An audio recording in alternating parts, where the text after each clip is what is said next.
आजच्या कार्यक्रमाचे अध्यक्ष ज्येष्ठ विधिज्ञ ॲडव्होकेट श्रीनिवासजी कुलकर्णी, टिळक स्मारक संस्थेचे सगळे पदाधिकारी आणि माझ्या समोर बसलेल्या ग्रंथालय संघाच्या ग्रंथालय चळवळीमध्ये काम करणाऱ्या आपल्या सर्वांना मी सर्वप्रथम भारतीय राज्यघटना आणि संविधान गेली 75 वर्ष अविरत काम करते आहे याच्या बाबतीमध्ये काही बोलत असताना आपण चांगल्या संख्येने उपस्थित आहात, आपले सगळ्यांचे मी सुरुवातीला मनपूर्वक आभार मानतो। एक अवघड विषय आणि तो फार कठीण विषय समजून घ्यायला फार त्रासदायक आहे। अशा समजुतीत राहू नका, थोडंसं रिलॅक्स बसा, आरामात बसा। भाऊसाहेब पाटणकरांचा एक शेर आहे, सांगतो कोणीतरी, जेथे जातो तेथे उपदेश आम्हा सांगतो कोणीतरी, सारीकडे कीर्तने चोहीकडे ज्ञानेश्वरी। जो उपदेश करायला आलेला माणूस आहे आणि महाराष्ट्रात यांची संख्या खूप मोठी झालेली आहे, अशी उपदेश करायला आलेल्या माणसांबद्दल त्या लोकांना उद्देशून भाऊसाहेब पाटणकर म्हणतात, जेथे जातो तेथे उपदेश आम्हा सांगतो कोणीतरी, सारीकडे कीर्तने चोहीकडे ज्ञानेश्वरी। काळजी आमुच्या हिताची एवढी वाहू नका। जी लोक उपदेश करायला येतात त्यांना हे सांगण्याची वेळ येते, काळजी आमुच्या हिताची एवढी वाहू नका, जाऊ सुखे नरकात आम्ही तेथे तरी येऊ नका, तेथे तरी येऊ नका। टाळ्यांचं वाक्य हे मला आधीमध्ये सांगायला हवं। तुम्ही सकाळपासून ऐकायला बसलेले आहात आणि एकामागून एक वक्ते जे आहेत ते येत आहेत आणि त्यांच्याकडची पोतडी रिकामी करतायत आणि उपदेशांचा फार डोस होतोय असं वाटलं तर मागचे दोन्ही दरवाजे उघडे आहेत। चहा येणार आहे हे संयोजकांनी इथंच मिळेल, हे केवळ तुम्ही जागा सोडू नये यासाठी सांगितलेलं आहे, हेही लक्षात येत आहे। तर आपण आता आपल्या विषयाकडे येऊया। भारतीय राज्यघटनेला 75 वर्ष पूर्ण झालेली आहेत। भारताचा ज्ञात इतिहास किमान 15,000 वर्षाचा आहे। रामायण आणि महाभारतापासून भारताचा इतिहास सुरू होतो असं म्हटलं तरी भारताचा इतिहास फार मोठा आहे। 15 ऑगस्ट 1947 ला आपला देश स्वतंत्र झाला। स्वातंत्र्यानंतर आम्ही लोकशाही आणि गणराज्य स्थापन करण्याचं निश्चित केलं। त्यावेळी भारतामध्ये अस्तित्वात असलेल्या संस्थानांची संख्या 550 होती। 550 संस्थानं ही भारतामध्ये काम करत होती आणि या संस्थानांचं विलीनीकरण करण्याकरता सरदार वल्लभभाई पटेल यांना अतिशय अविरत प्रयत्न करावे लागले, अतिशय अविरत मेहनत घ्यावी लागली आणि सरदार वल्लभभाई पटेल यांच्या मेहनतीमुळं आणि त्या काळातल्या त्यांच्या प्रयत्नामुळे जे आहे ही सगळी 550 संस्थानं जी आहे ती भारतात विलीन झाली। 10-12 हजार वर्षाचा भारताचा सगळा इतिहास जो आहे, राजकीय इतिहास, हा राजेशाहीचा इतिहास आहे। वेगवेगळी राजघराणी होती, वेगवेगळी घराणी भारताच्या वेगवेगळ्या प्रांतामध्ये काम करत होती। चालुक्य घराणं कधी होतं, कधी यादव घराणं होतं, कधी आणखी कोणती घराणी होती। हरिहर आणि बुक्का विजयनगरला काम करीत होते, त्यांचं घराणं होतं। अशा वेगवेगळ्या घराण्यांमधून आणि मोगल भारतामध्ये आल्यानंतर आणखी काही नवाबांची घराणी झाली। या सगळ्या घराण्यांनी जे आहे ते इथं अनिर्बंध सत्ता उपभोगलेली आहे आणि अनिर्बंध सत्ता उपभोगणारी 550 संस्थानं भारतामध्ये काम करीत होती। एक हिंदी कवीची गोरख पांडे नावाची कवी, त्यांची कविता आहे, राजा बोला रात है, राजा बोला रात है, रानी बोली रात है, राजा बोला रात है, रानी बोली रात है, मंत्री बोला रात है, संतरी बोला रात है, अरे यह सुबह सुबह की बात है। राजेशाही शासन प्रणालीमध्ये अवस्था ही अशी असते, रात्रीच्या वेळी जरी राजाने सांगितलं की सकाळ झालेली आहे, पहाट झालेली आहे, उठा, तरी सगळ्यांना होय महाराज पहाट झालेली आहे असं म्हणण्याची वेळ येते। इंग्रजांनी हा देश सोडून जायचं 1935च्या दरम्यान निश्चित केलेलं होतं, परंतु त्यांना हा देश सोडवत नव्हता। हा देश सोडायचा कसा हा त्यांना प्रश्न पडलेला होता की इथं असणारं वैभव, इथं राज्यकारभार करत असताना या देशाची होत जाणारी लूट आणि ब्रिटनच्या संपत्तीमध्ये होत जाणारी वाढ याचा मोह त्यांना आवरत नव्हता। म्हणून ब्रिटिशांनी एक कारण सांगायला सुरुवात केली, आम्हाला इंग्लंडला परत जायचंय, आमच्या देशात जायचंय, तुम्हाला स्वातंत्र्य द्यायचंय। आम्हाला अडचण एवढीच आहे की तुम्हाला तुमच्या देशात स्वातंत्र्य दिल्यानंतर तुम्ही राज्यकारभार कसा करणार, तुम्ही तुमची घटना कशी करणार आणि कोणत्या पद्धतीने पुढे जाणार। तुम्हाला सगळा चार्ज तुम्हाला देण्यासाठी देत असताना सगळा चार्ज तुम्हाला द्यायचा असेल आणि आम्हाला इंग्लंडमध्ये परत जायचं असेल तर तो नेमका कोणाकडे द्यावा? संस्थानिकांकडे द्यावा, काँग्रेसकडे द्यावा का भारतामधल्या इतर राजकीय पक्षांकडे द्यावा?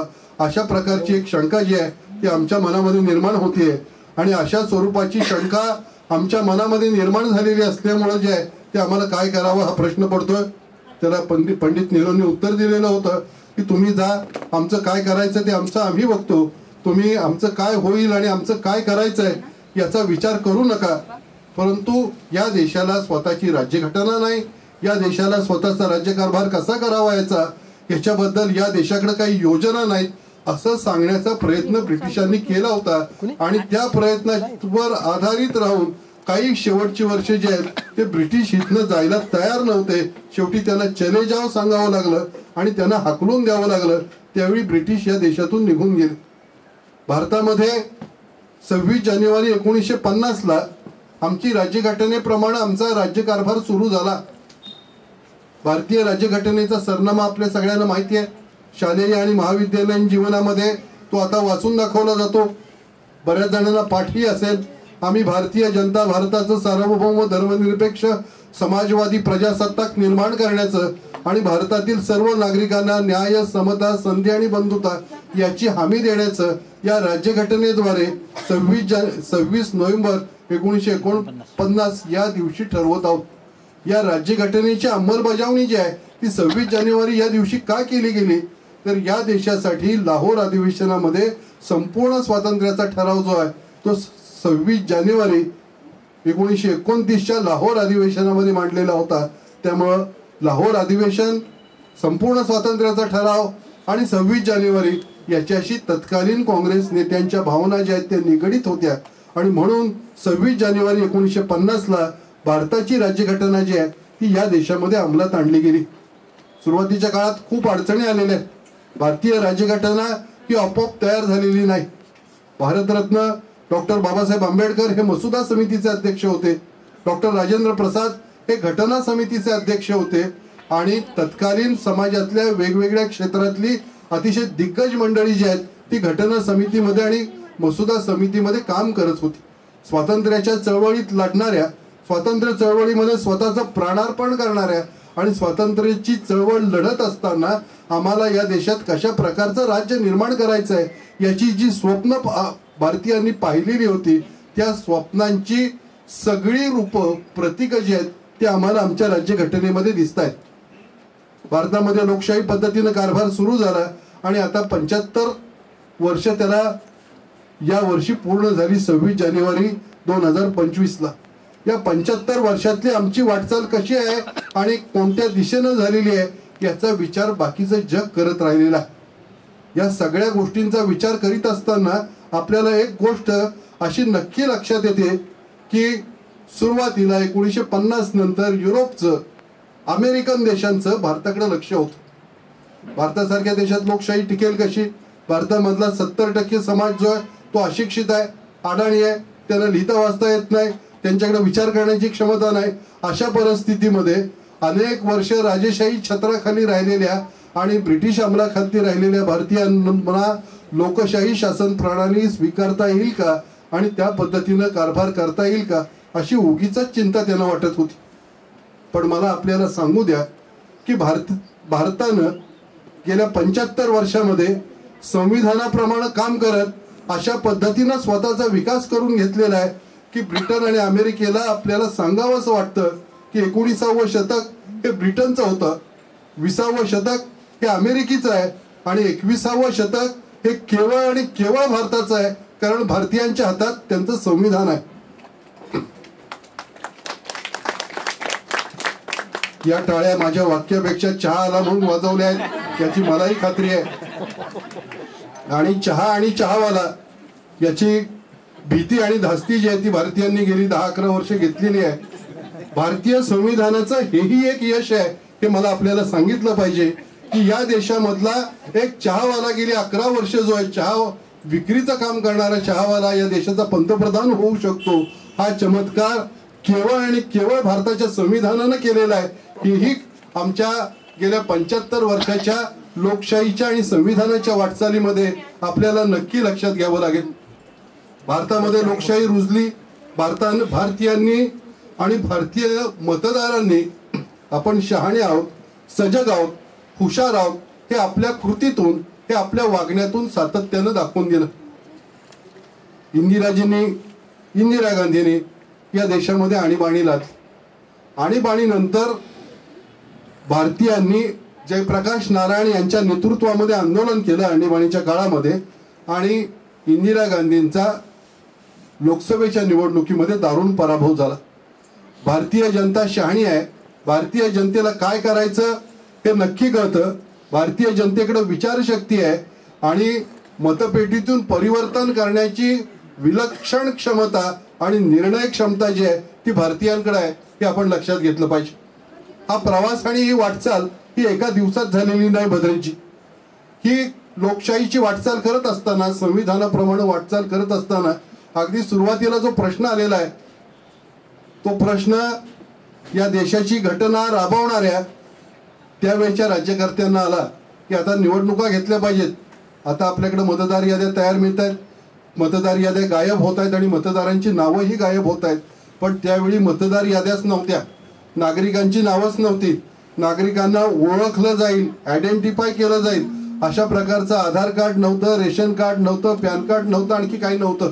अशा परिस्थितीत सुरुवातीला जेव्हा सुरुवात केली त्यावेळी छोट्या छोट्या खेड्यांमध्ये जाणं, कसब्यांमध्ये जाणं, महानगरांमध्ये जाणं, लोकांना त्याचं नाव विचारणं, त्याचं वय विचारणं, लोकांची वय जी आहेत ती अंदाजानं लिहिलेली आहेत. या संदर्भात काय करायचं म्हणून पंडित नेहरू, डॉक्टर बाबासाहेब आंबेडकर आणि राजेंद्र प्रसाद, मौलाना अबुल कलाम आझाद यांच्या अनेक मिटिंग व्हायची की आता मतदारांच्या याद्या कशा करायच्या, मतदारांच्या याद्या करत असताना आपल्याला काय करावं लागेल, मतदारांची नावं लिहून काढायची, लिहून घ्यायची, त्या ठिकाणी जे प्रतिनिधी पाठवले जायचे त्या मतदारांची वय, त्या माणसाचा चेहरा बघायचा आणि अंदाजे वय जी आहेत ती लिहिली जायची.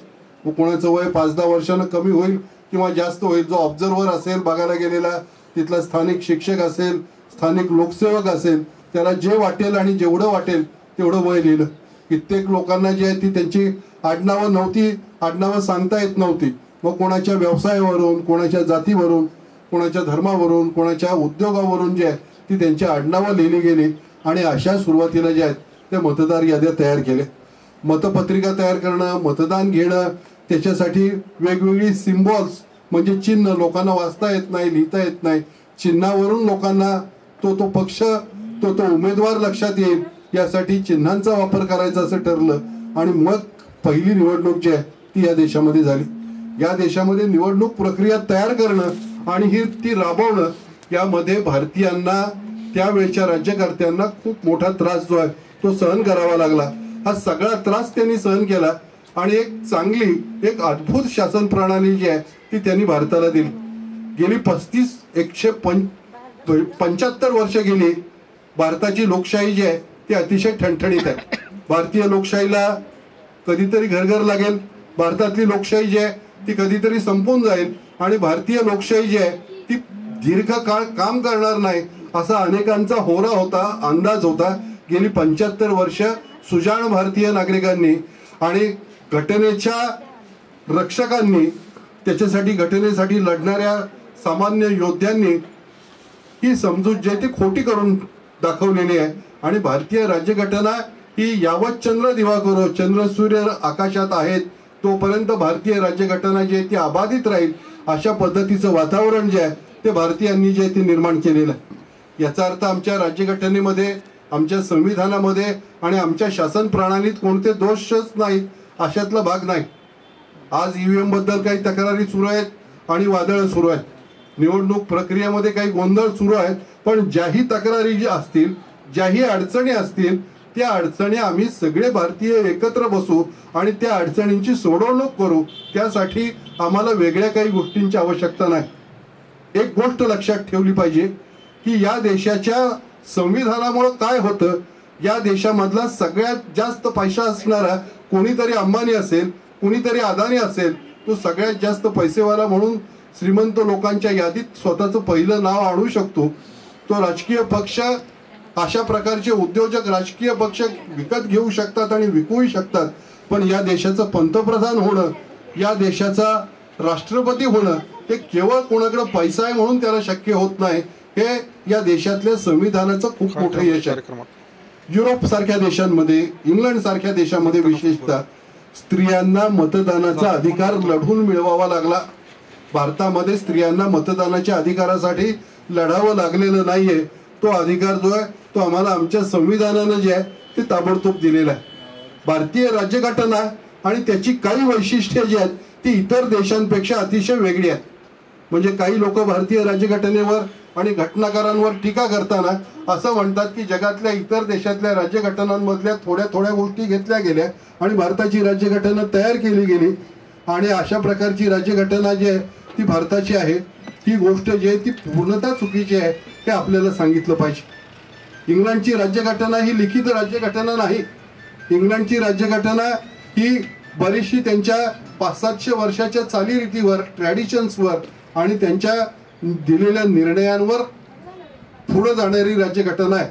म्हणून असं म्हटलं जातं गमतीनं, ब्रिटिश संसदेला एवढे अधिकार आहेत की ब्रिटिश संसद एखाद्या पुरुषाचं रूपांतर स्त्रीमध्ये आणि स्त्रीचं रूपांतर पुरुषामध्ये करण्याचाही ठराव मांडू शकतो आणि ते करू शकतं. इतकी ब्रिटनची राज्यघटना लवचिक आहे. अमेरिकेच्या राज्यघटनेमध्ये ती लिखित स्वरूपाची आहे पण ती इतकी अलौकिक आहे की अमेरिकेच्या राज्यघटनेची जी फ्रेम आहे, जे स्ट्रक्चर आहे त्यामध्ये कोणतेही बदल, कोणत्याही स्वरूपाचे चेंजेस जे आहे ते करता येणार नाहीत अशी अमेरिकेची राज्यघटना आहे. हे दोन्ही राज्यघटनांमधले दोष घटनाकारांनी अभ्यासलेले होते आणि त्यामुळे भारतीय राज्यघटना एकाच वेळी अत्यंतिक लवचिक आहे आणि एकाच वेळी गरज भासेल, जरूर पडेल एवढी जी आहे ती कठीण आहे बदलायला. म्हणजे घटनेचं 370वा कलम बदलायचं आहे. काश्मीरसाठीचं असणारे जे विशेषाधिकार होते काश्मीरला दिलेले त्यामध्ये बदल करायचे आहेत. तर भारतीय राज्यघटना विशेष बहुमतानं या संसद या घटनेमध्ये बदल करू शकतो.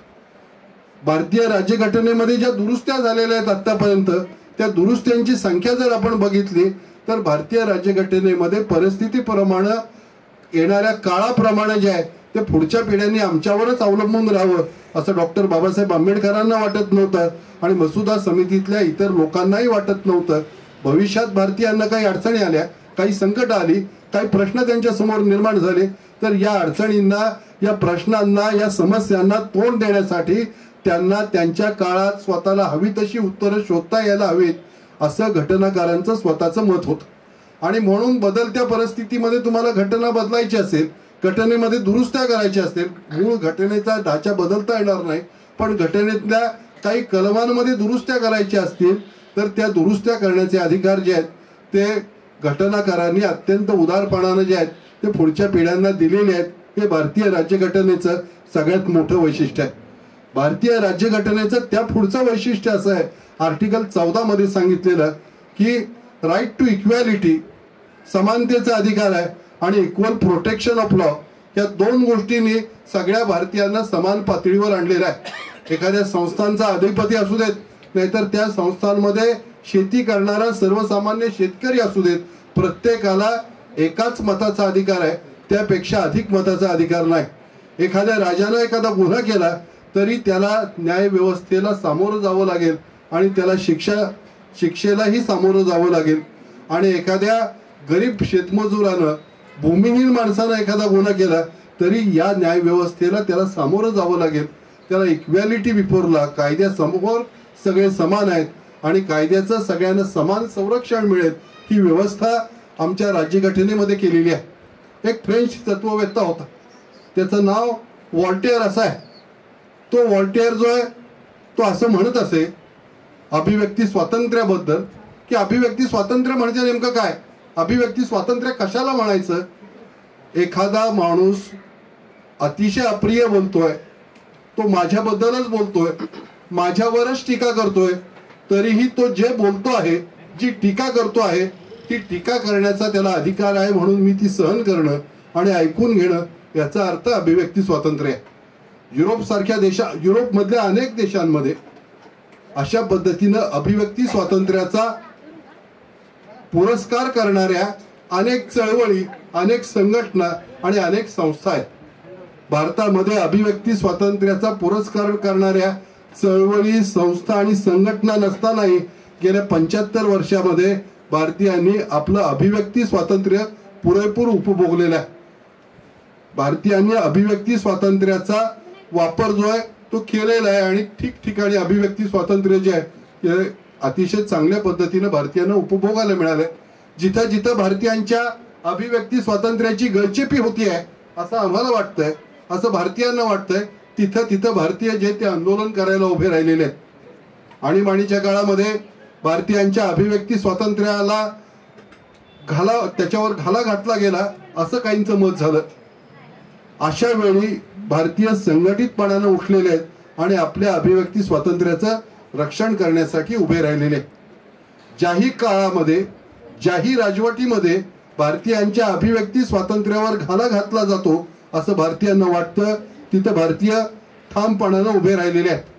भारताच्या आसपास जवळपास स्वातंत्र्य मिळवलेले काही देश आहेत, त्या देशांचा मुद्दाम उल्लेख केला पाहिजे. पहिला देश आहे भारताबरोबरच भारताच्या अगोदर एक दिवस स्वातंत्र्य मिळवणारा पाकिस्तान नावाचा देश. या पाकिस्तान नावाच्या देशामध्ये हुकुमशाही आली, लोकशाही गेली.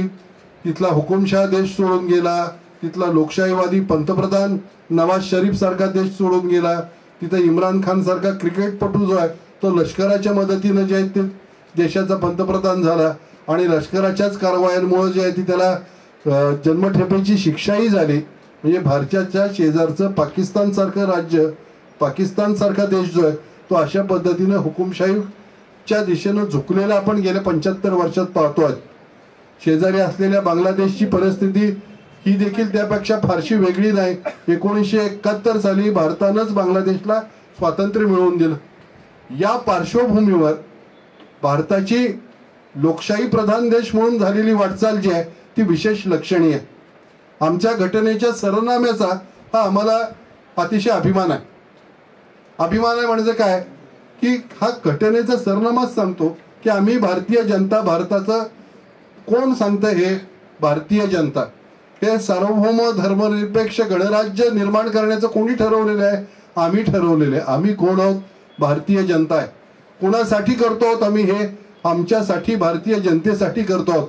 म्हणजे या देशामध्ये कुठल्या घराण्याची सत्ता नसेल, या देशामध्ये कुठल्या राजाच्या नावानं राज्यकारभार चालवला जाणार नाही. की अतिशय आधुनिक देश म्हणायचं इंग्लंड, पण तिथं राजाच्या नावानं राज्यकारभार चालवला जातो.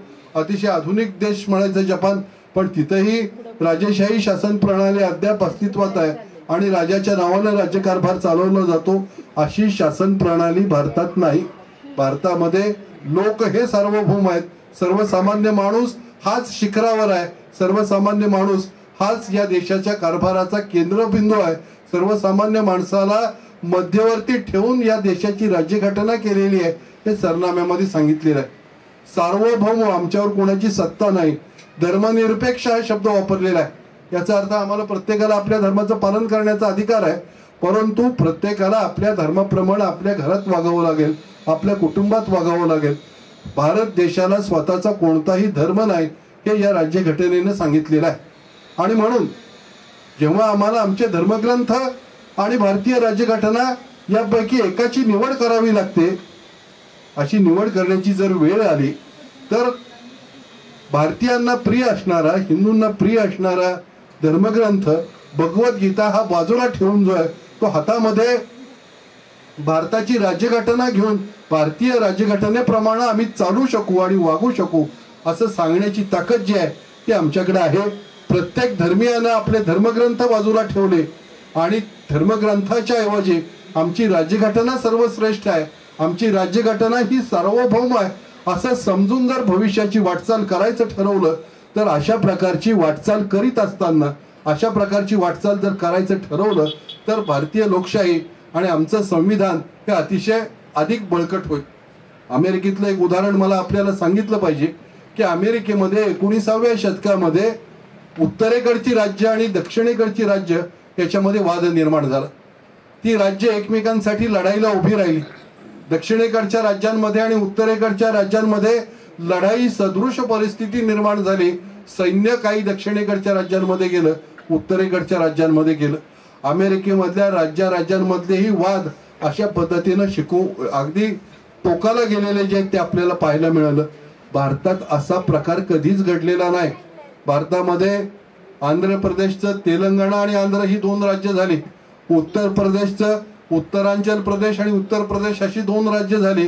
परंतु भारतामध्ये राज्यांचं विभाजन झाल्यानंतर आणि विभाजनापूर्वी देखील 2 राज्यांमधला संघर्ष किंवा काही राज्य एका बाजूला आणि काही राज्य दुसऱ्या बाजूला यातला संघर्ष असा विकोपाला गेला नाही. याचं सगळ्यात मोठं श्रेय जे आहे ते आमच्या घटनाकारांना दिलं पाहिजे. घटनाकारांनी त्यांच्या प्रतिभेचा वापर करून अशा प्रकारची घटना भविष्यात आम्हाला दिलेली आहे की गेल्या 75 वर्षामध्ये भारतीय संविधानानं भारतीय जनतेला त्यांचा पुढचा प्रवास अतिशय चांगल्या पद्धतीनं करण्याकरता नक्की मदत केलेली आहे. भारतातली लोकशाही ही आता स्थिरावलेली आहे. जगातला सगळ्यात मोठा लोकशाही असणारा देश हा भारत आहे.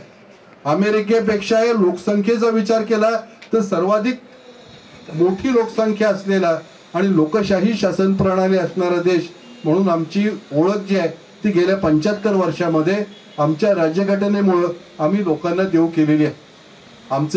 आमची जी संविधानिक चौकट आहे, केंद्र सरकार आणि राज्य सरकार, केंद्र सरकारकडे संरक्षण, गृह याच्यासारखे असणारे विषय आणि राज्य सरकारकडे आरोग्य, अर्थ याच्यासारखे असणारे विषय याच्यामध्ये विभागणी करून केंद्र आणि राज्य यांना एकाच वेळी एकमेकांसाठी आणि स्वतःसाठी चांगल्या पद्धतीने काम कसं करता येईल अशी रचना भारतीय संविधानामध्ये केलेली आहे. शेवटी डॉक्टर बाबासाहेब आंबेडकरांनीच एका ठिकाणी सांगितलेलं होतं की आमची राज्यघटना चांगली आहे का वाईट आहे ह्याच्याबद्दल मी सांगण्याची आवश्यकता नाहीये. जेव्हा आमच्या राज्यघटनेची अंमलबजावणी करण्याकरता आमचं संविधान चांगल्या लोकांच्या हातात जातं त्यावेळी आमचं संविधान चांगलं आहे, आमची राज्यघटना उत्कृष्ट आहे असं म्हणावं लागेल. जेव्हा आमचं संविधान वाईट लोकांच्या हातात जाईल त्यावेळी संविधानाचा निर्माता म्हणून, या राज्यघटनेचा मेकर म्हणून मी काही करू शकत नाही. संविधान चांगलं आहे की वाईट आहे हे ते वापरणाऱ्या लोकांच्या मानसिकतेवर आणि प्रवृत्तीवर अवलंबून राहील हे डॉक्टर बाबासाहेब आंबेडकरांनीच एका ठिकाणी सांगितलेलं आहे. तेव्हा आमचं संविधान जेव्हा चांगल्या लोकांच्या हातात गेल्या 75 वर्षात पडलं त्यावेळी त्याचा वापर, त्याची अंमलबजावणी ही चांगल्या पद्धतीने झाली. ज्यावेळी आमचं संविधान हे वाईट लोकांच्या हातात पडलं त्यावेळी त्याची अंमलबजावणी वाईट पद्धतीने झाली. मग काही राज्यामध्ये फेल्युअर ऑफ कॉन्स्टिट्युशनल मशिनरी म्हणजे या राज्यघटनेद्वारे च्या आधारे राज्यकारभार करणं अशक्य व्हावं अशी परिस्थिती निर्माण झाली आणि तिथं राष्ट्रपती राजवट जी ती पुकारावी लागली. भारतामध्ये राज्यकारभार करणं आणि लोकशाही रुजवणं हे मोठं कठीण काम होतं. बिहारमध्ये एक जिल्हा आहे पंत वैशाली नावाचा. त्या जिल्ह्यामध्ये वैशाली आणि पूर्णिया 2 जिल्हे तिथले, त्या जिल्ह्यामध्ये एकेका जमीनदाराकडे 3-3 हजार, 4-4 हजार, 5-5 हजार एकर जमीन आहे. तिथल्या एका जमीनदारानं या बिहारमधल्या बिहार सरकारला तिथल्या एका नदीवर, पूर्णिया नदीवर जे आहे ते धरण बांधायला जे आहे ते प्रतिबंध केला. 40-45 वर्षापूर्वीची घटना आहे की या नदीवर धरण बांधायचं नाही आणि तो त्याला विरोध करायला लागला. त्याची जे काही कुळं होती, त्याची जे जमिनी वहिवाटणारी लोक होती तेही सगळे या जमीनदाराच्या बाजूने गेले आणि आम्ही का म्हणून इथं धरण बांधायचं नाही असे त्याला राज्य शासनानं विचारणा केल्यावर सांगितलं. त्यानं सांगितलं की ही नदीच माझी आहे, माझ्या नदीवर तुम्ही धरण बांधायचं नाही. नदी माझी काय असं त्या जमीनदाराला विचारल्यानंतर सांगितलं की नदीचा उगम जिथं होतो तिथून ते पुढची 20-25 किलोमीटर जिथपर्यंत नदीचा प्रवाह चालू आहे, जिथपर्यंत प्रवाह आहे तिथपर्यंत नदीच्या दोन्ही तीरावरची जमीन जी आहे ती माझ्या मालकीची आहे. म्हणजे नदी माझ्याच जमिनीतूनच नदी उगम पावली आणि माझ्याच जमिनीतून ती नदी जी आहे ती पुढे वाहते आहे असं म्हणून ही नदीच माझ्या मालकीची आहे असं सांगणारे सरंजामी वृत्तीचे जमीनदार या देशामध्ये आलेले असताना त्या जमीनदारांना प्रतिबंध करणं, त्या जमीनदारांना जागेवर थांबवणं हे केवळ संविधान आमच्या हातात होतं म्हणून आम्हाला शक्य झालं. लोकशाही शासन प्रणालीचे काही दोष असतात. निर्णय वेळेत होत नाहीत, निर्णय घ्यायला विलंब लागतो. काही वेळा निर्णय घेत असताना अडचणी निर्माण होतात, काही वेळा न्यायनिवाडे व्हायला विलंब लागतो. लोकांना फेअर ट्रायलसाठी संधी द्यावी लागते आणि अशी संधी दिल्यानंतर लोक कायदेशीर प्रक्रियेचा दुरुपयोग करीत असतात. या सगळ्या गोष्टीचा त्रास, या सगळ्या गोष्टी आणि या सगळ्या अडचणी ज्या आहेत ते आम्हाला राज्यघटनेची अंमलबजावणी करत असताना आमच्या समोर येतात. या सगळ्या गोष्टीची अंमलबजावणी करता करता 75 वर्षाच्या वाटचालीत आम्ही अनेक गोष्टी शिकलेलो आहोत. म्हणजे सुरुवातीला निवडणुका झाल्या 52 नंतर काही ठिकाणी अशी परिस्थिती आली जिथं डोंगरदऱ्या होत्या, जिथं आदिवासी बहुल भाग होता आणि जिथं जमीनदार होते, तिथं जमीनदारांनी या आदिवासी बहुल भागातल्या त्या आदिवासींना सांगितलं, आदिवासी नागरिकांना आमच्या असं वाटलं की आम्ही मतदानाला जायचं म्हणजे काहीतरी मोठी शिक्षा आहे, काहीतरी मोठं अवघड काम आहे, आपण जायचं कसं, मतदान कसं करायचं आणि काय करायचं, अशा अडचणी त्यांच्या मनामध्ये निर्माण झालेल्या होत्या. तेव्हा या जमीनदारांनी सांगितलं तुम्ही मतदानाला येऊ नका, तुमचं काम आम्ही करून टाकू आणि तुम्ही तुमच्या घरी बसा. आणि त्यांनी त्या जमीनदाराला त्यांचा भूमी असेल त्याला नमस्कार करून जे तुम्ही आमच्यावरचं संकटच दूर केलं असं सांगितलं. आणि अशा पद्धतीनं काही ठिकाणी मतदान झालं सुरुवातीच्या काळामध्ये. परंतु या सगळ्या परिस्थितीवर मात करता आले याचं कारण आमचं संविधान हे अतिशय सक्षम होतं हेच कारण आहे. याचं कारण आमचं संविधान हे न्याय, समता, संधी आणि बंधुता या 4 गोष्टीची हमी देतं. म्हणूनच आम्हाला या गोष्टी करता येणं शक्य झालं. आमच्या व्यवस्थेतली, मग ती ॲडमिनिस्ट्रेटिव्ह व्यवस्थेतली दिरंगाई असू देत किंवा न्याय व्यवस्थेतली दिरंगाई असू देत, ती दिरंगाई दूर कशी करायची हा एक आमच्या समोर या राज्यघटनेच्या अंमलबजावणी करत असताना पडणारा प्रश्न आहे. एक घटना अशी आहे की 1989 साली जे आहे ते फलटणला एक प्रांताधिकारी आले. आपल्या सातारा जिल्ह्यातलं उदाहरण सांग. फलटण या गावामध्ये एक प्रांत अधिकारी आले. त्यांच्या असं लक्षात आलं की फलटणच्या प्रांत कार्यालयातून दर महिन्याला एक पत्र तयार केलं जातं आणि ते पत्र जे आहे ते थेट राज्यपालांना ॲड्रेस केलं जातं आणि त्या पत्रामध्ये असं लिहिलं जातं की या महिन्यात काहीही हालचाल नाही. राज्यपालांनी त्याच्यावर सही करायची, ते पत्र जे आहे ते बंद करायचं पाकिटात, लाखेनं सील करायचं आणि ते पत्र जिल्हाधिकाऱ्यांकडे पाठवायचं नाही, ते पत्र विभागीय आयुक्तांकडे, कमिशनर साहेबांकडे पाठवायचं नाही. ते पत्र फलटणच्या प्रांताधिकाऱ्यांनी थेट राज्यपालांना पाठवायचं. मंत्रालयात नाही, मुख्यमंत्र्यांना नाही किंवा आणखी कोणाला नाही. मग त्या जे कोण प्रांताधिकारी आले होते आणि ज्यांनी ते पत्र पाहिलं त्यांना कुतूहल निर्माण झालं की हा प्रकार काय आहे. त्यांनी सांगितलं आतापर्यंत केव्हापासून पत्र पाठवली गेलेली आहेत ते बघा आणि कशासाठी पत्र पाठवली जात आहेत ते बघा. त्यांनी तिथे प्रांत ऑफिसमध्ये बघितलं. त्यांना 1950च्या दरम्यानचं रेकॉर्ड सापडलं 50 पर्यंतचं. काय नाही म्हणले, 50 पर्यंत अशीच पत्र आहेत. त्या कारकुनांनी सांगितलं 50 पर्यंत अशीच पत्र आहेत. पत्र तयार केली जातात, या आठवड्यात या महिन्यात काही हालचाल नाही असं लिहिलं जातं आणि कळवलं जातं. ती एक पद्धत आहे म्हणून आपण पुढे पाठवत राहतो, आपण काही आपल्याकडून ठेवत नाही. राज्यपाल कार्यालयातून काही विचारणा केली गेली का की अशी पत्र तुम्ही का पाठवताय? महाराष्ट्र राज्यातल्या 250-300 तालुक्यांपैकी कुठल्याही तालुक्यातनं असं पत्र येत नाही आणि तुमच्याच तालुक्यातनं पत्र काय येतंय? नाही म्हटले, त्यांच्याकडूनही काही चौकशी केली जात नाही. अधिक शोध घेतला तेव्हा असं लक्षात आलं की 1941-42 साली पहिलं पत्र गेलेलं होतं.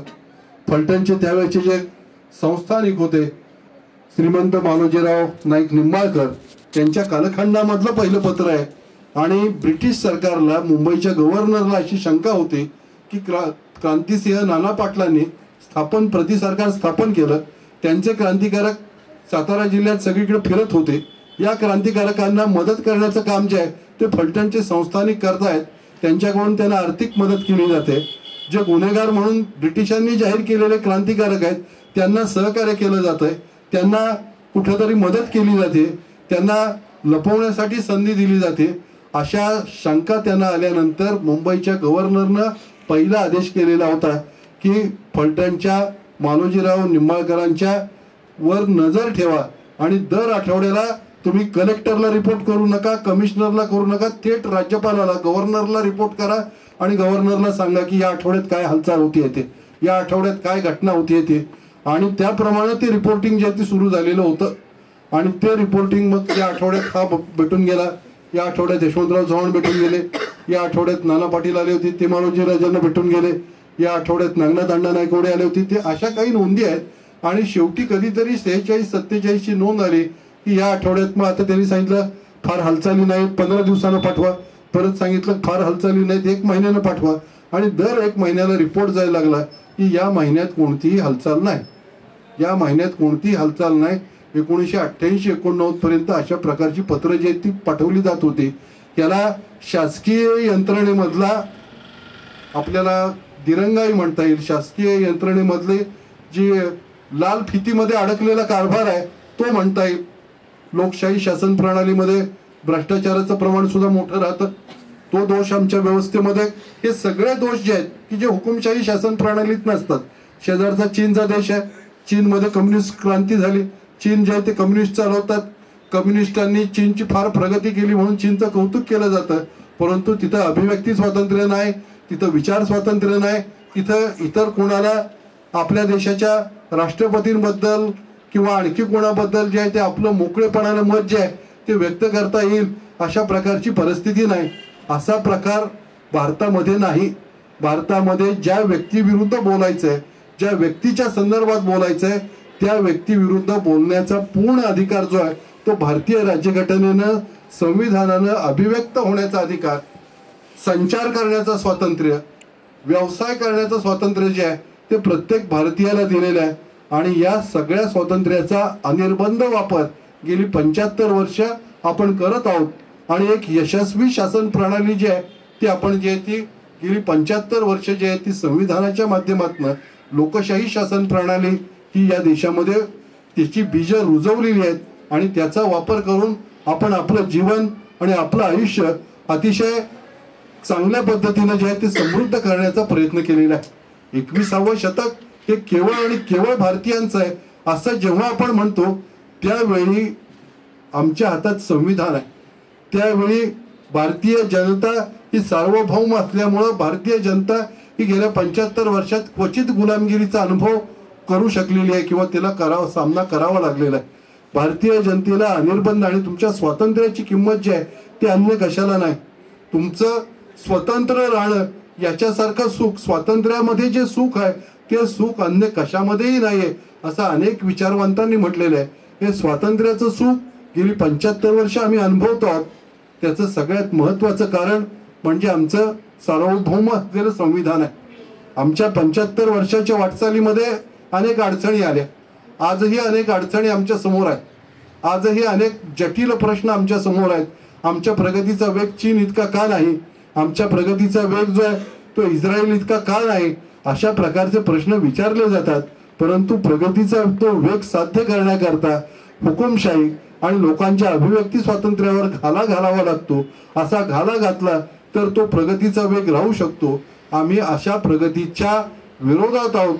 प्रगती थोडी कमी वेगाने झाली तरी चालेल, पण लोकांचं जीवन, लोकांचं आयुर्मान आणि लोकांचं स्वातंत्र्य अबाधित राहिलं पाहिजे ही भारतीयांची श्रद्धा आहे. 1948 पर्यंत म्हणजे आपलं संविधान येईपर्यंत बऱ्याच गावांमध्ये, बऱ्याच परिसरामध्ये जे आहेत ते समाजातल्या दलित समाजातल्या लोकांना, ओबीसी समाजातल्या लोकांना मंदिरामध्ये जाण्याचाही हक्क नव्हता अशी परिस्थिती होती. एका रात्रीत संविधानाने हे हक्क जे आहेत ते सर्व लोकांना दिलेले आहेत. संविधान आणि त्याची अंमलबजावणी याच्यामुळे भारतीयांच्या जीवनामध्ये आमूलाग्र बदल झालेले आहेत. भारतातल्या राजघराण्यातल्या काही लोकांनी आत्मचरित्र लिहिलेली आहे. त्या राजघराण्यातल्या लोकांची आत्मचरित्र आवर्जून वाच. म्हणजे संस्थानिकांना काही तनखा देऊ केला हा सरदार वल्लभभाई पटेल, पोलादी पुरुष या सद्गुणस्थांनी आणि संस्थानं खालसा केली. संस्थानिकांचा तनखा जो सुरू केलेला होता तोही पोलादी महिला असलेल्या इंदिरा गांधींनी रद्द केला आणि संस्थानिक जे ते संपूर्ण भारतातल्या सामान्य नागरिकांसारखे राहिले. परंतु आमचे संस्थानिक केवढं ऐषारामी आयुष्य जगत होते याची वर्णनं काही संस्थानिकांच्या आत्मचरित्रात आढळतात. रेग्युलर काळामध्ये स्वतःच्या संस्थानात राहायचं, उन्हाळ्यामध्ये डलहौसी, त्यानंतर उटी किंवा कलकत्त्याच्या जवळची जी काही थंड हवेची ठिकाणं आहेत त्या ठिकाणी जाऊन राहायचं, मसुरी सारख्या ठिकाणी. अशा पद्धतीनं संस्थानिक 2 ठिकाणी राहत होते. 2 ठिकाणी त्यांची आलिशान निवासस्थानं होती. एखादं छोटं मूल जन्माला आलं त्यांच्या कुटुंबामध्ये या संस्थानिकांच्या तर त्याची काळजी घ्यायला किमान 5 ते 6 सेवक असायचे एका मुलामागे. म्हणजे घरामध्ये राजा आहे, राणी आहे, त्यांची 4 मुलं आहेत, 2-3 मुली आहेत, 2-3 भावंड आहेत. 15 लोक असतील तर 15 लोकांसाठी किमान 100-125 लोकांचा स्टाफ असायचा की तो स्टाफ जो आहे तो त्यांना सांभाळायचा आणि तो सगळ्या स्टाफचा तनखा पगार जे आहे ते देऊ शकायचे. असं ऐषारामी आयुष्य जगणाऱ्या संस्थानिकांचं मताचं मूल्यही समान राहिलं आणि त्यांच्याकडे काम करणाऱ्या एखाद्या सफाई कामगाराचंही मताचं मूल्य जे आहे ते समान केलं गेलं. संस्थानिक यांना समान नात्यानं भारताचे नागरिक करणं, मग जुनागडचं संस्थान असू देत, हैदराबादचं संस्थान असू देत, नाही तर आणखी कोणतं संस्थान असू देत, हा प्रकार जो आहे तो आम्ही भारतीय करू शकलो. आम्ही लोकशाही पद्धतीनं वाटचाल करत असताना दोनच गोष्टी सांगतो आणि थांबतो. लोकशाही पद्धतीनं वाटचाल करीत असताना आम्ही 1960 साली जे आहे ते गोवा जिंकला. आमची साम्राज्यवादी वृत्ती भारतीयांची कधीच नव्हती, तरी आम्ही गोवा जिंकला आणि 1971 साली पाकिस्तानचे 2 तुकडे करून पूर्व पाकिस्तान आणि पश्चिम पाकिस्तान केला आणि बांगलादेशची निर्मिती ही भारताच्या लष्करी कारवाईनं झाली. हे यश जे आहे ते दक्षिण आशियामध्ये भारत मिळवू शकला. हे यश मिळवत असताना आम्ही आमच्या नागरिकांना सदैव सर्वोच्च स्वातंत्र्य दिलं. आम्ही आमच्या नागरिकांना ज्या क्षेत्रात शिक्षण घ्यायचंय त्या क्षेत्रात घेऊ दिलं, जिथं राहायचंय तिथं राहू दिलं आणि जिथं संचार करायचंय त्याचं स्वातंत्र्य दिलं. या स्वातंत्र्याचं मोल, या स्वातंत्र्याची किंमत जे पारतंत्र्यात राहिलेले होते त्यांना माहितीये. ज्यांनी पारतंत्र्यात काही काळ काढलेला आहे त्यांना या स्वातंत्र्याची किंमत काय आहे आणि या स्वातंत्र्यासाठी काय मोजावं लागलेलं आहे हे भगतसिंगांच्या बलिदानातून आणि असंख्य देशभक्तांच्या तुरुंगवारीतून जे आहे ते त्यांना माहिती झालेलं आहे. तेव्हा आमचं भारतीय संविधान चिरायू हो असं आपण नेहमी वाक्य म्हणतो की आमचं संविधान चिरायू हो. आमचं संविधान जे आहे ते चंद्र सूर्य जोपर्यंत आकाशात आहेत तोपर्यंत आमचं संविधान राहो. खरं तर भारतीय संविधानानं आणि भारतीय राज्यघटनेनं, घटनेच्या आधारे आम्ही केलेली 75 वर्षाची वाटचाल इतकी यशस्वी झालेली आहे, इतकी चांगली झालेली आहे. त्यातल्या सगळ्या दोषांचं की ज्या दोषांची आपण थोडीफार चर्चा केली त्यांच्या सगळ्या गुणदोषासह आमचं संविधान हे जगातल्या इतर संविधानांपेक्षा अधिक चांगलं आहे. आमचं संविधान हे जगातल्या इतर संविधानांपेक्षा अधिक प्रागतिक आहे. आमचं संविधान हे जगातल्या इतर संविधानांपेक्षा आमच्या भावी पिढ्यांची काळजी घेण्यासाठी अधिक सक्षम आहे. ते केवळ चांगल्या हातात राहिलं पाहिजे. ते चांगल्या हातात ठेवण्याची जबाबदारी सर्वसामान्य नागरिक म्हणून तुमची आणि माझी आहे. ती जबाबदारी आपण यशस्वीरित्यानं पार पाडूया. ती जबाबदारी पार पाडण्याकरता आणि ती जबाबदारी यशस्वीरित्यानं पार पाडण्याकरता लागणारं शिक्षण, लागणारं मानसिक बळ आणि सामर्थ्य एक चांगला भारतीय म्हणून आपल्या सगळ्यांच्या मनात आणि अंतःकरणात रुजावं अशी अपेक्षा व्यक्त करतो. आणि चंद्र सूर्य असेपर्यंतच काय, पण चंद्र सूर्याच्या आयुष्यापेक्षाही भारतीय राज्यघटनेचं आणि संविधानाचं आयुष्य अधिक राहावं असं म्हणतो आणि इथं थांबतो. जय भवानी, जय शिवाजी. धन्यवाद सर.